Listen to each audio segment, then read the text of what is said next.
গ্রিসের সামোস দ্বীপে জন্ম নেওয়া পিথাগোরাস গণিতকে ভালোবেসে গণিত শেখার জন্য বেশ কয়েকবার মিশর ভ্রমণ করেছিলেন। সম্ভবত মিশরীয়দের কাছ থেকে তিনি এই উপপাদ্যটির প্রাথমিক একটা আইডিয়া পেয়েছিলেন। পিথাগোরাস বিশ্বাস করতেন যে সংখ্যা মহাবিশ্বকে শাসন করে, তাই তিনি মানুষের অনেক চিন্তা ভাবনাকে ম্যাথমেটিক্যাল ভ্যালুতে রূপান্তরিত করেছিলেন।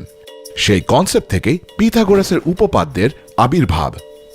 তোমরা a square plus b square equals to c square বলতে যেই উপপাদ্যটি শিখবে সেটা আসলে তার নাম অনুসারে পিথাগোরাসের উপপাদ্য নামে নামকরণ করা হয়েছে। তবে পিথাগোরাসই এর প্রকৃত লেখক কিনা তা বলা মুশকিল, কেননা গ্রিক ম্যাথমেটিশিয়ান ইউক্লিড পিথাগোরাসের প্রায় 200 বছর পূর্বেই তার এলিমেন্টস নামক বইটিতে এই উপপাদ্যটির সম্পর্কে লিখেছিলেন। সেই বইতেই আমরা উপপাদ্যটি কিভাবে প্রমাণ করতে হবে তার প্রথম নমুনা পাই, যা তোমাদের বইতেও ইউক্লিডীয় প্রমাণ নামে দেওয়া আছে। আশ্চর্যজনক ব্যাপার হলো, এখন পর্যন্ত উপপাদ্যটির প্রায় 600টি ছোট বড় প্রমাণ পাওয়া যায়। চলো একটু প্রাচীনকাল থেকে ঘুরে আসি। প্রাচীন মিশরের ইতিহাস থেকে এটা জানা যায় যে মিশরীয়রা তাদের বিল্ডিংগুলিতে সমকোণ তৈরি করার জন্য একটি গিট দড়ি ব্যবহার করত। দড়িতে 12টি সমান দূরত্বযুক্ত নট ছিল, যা 3, 4, 5 ফরম্যাট করে এইভাবে সমকোণী ত্রিভুজ গঠিত করত। এই ফরমেশনটা এক্স্যাক্টলি 90 ডিগ্রি কোণ তৈরি করত। তোমরা বাসায় ট্রাই করে দেখবে এরকম আর কি কি ফরমেশনে 90 ডিগ্রি কোণ তৈরি করা যায়।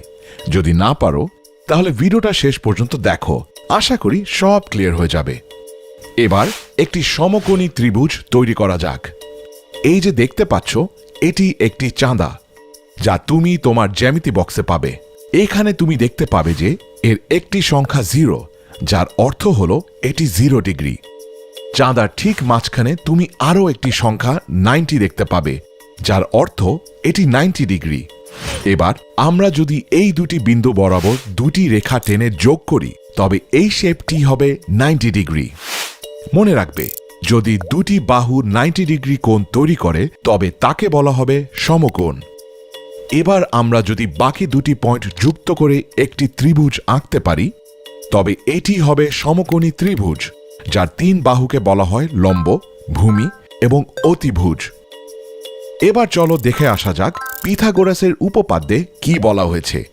সেখানে বলা আছে, কোনো সমকোণী ত্রিভুজের সমকোণ সংলগ্ন বাহু দুটির উপর আঁকা বর্গক্ষেত্রের ক্ষেত্রফলদ্বয়ের যোগফল তার বৃহত্তর বাহুর উপর আঁকা বর্গক্ষেত্রের ক্ষেত্রফলের সমান হবে। কঠিন মনে হচ্ছে? চলো একটু চিত্র দেখে বোঝার ট্রাই করি। এখানে ABC একটি সমকোণী ত্রিভুজ।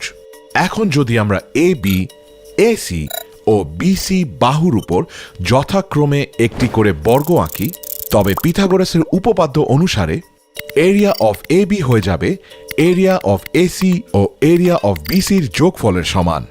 তোমরা স্ক্রিনে দেখতে পাচ্ছ যে AC রেখার উপরে অঙ্কিত বর্গক্ষেত্রের ক্ষেত্রফল 16 একক এবং BC রেখার উপরে অঙ্কিত বর্গক্ষেত্রের ক্ষেত্রফল 9 একক। এবার মান দুটি যোগ করে পাই 16 + 9 = 25, যা AB রেখার উপরে অঙ্কিত বর্গক্ষেত্রের ক্ষেত্রফলের সমান। সুতরাং আমরা বলতে পারি ABর উপর আঁকা বর্গক্ষেত্রের ক্ষেত্রফল ACর উপর আঁকা বর্গক্ষেত্রের ক্ষেত্রফল প্লাস BCর উপর আঁকা বর্গক্ষেত্রের ক্ষেত্রফল। ব্যাপারটা গাণিতিকভাবে দেখে আসা যাক।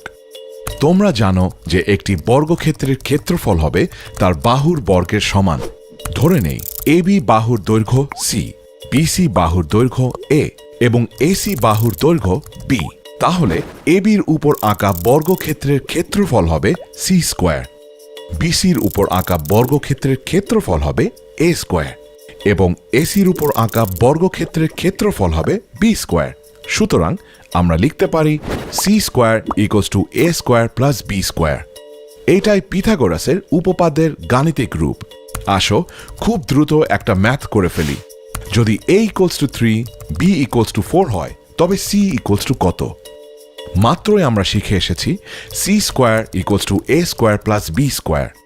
এবার মান বসালেই পাই C square = 3 square plus 4 square বা C স্কোয়ার = 9 + 16, যাদের যোগফল হল 25।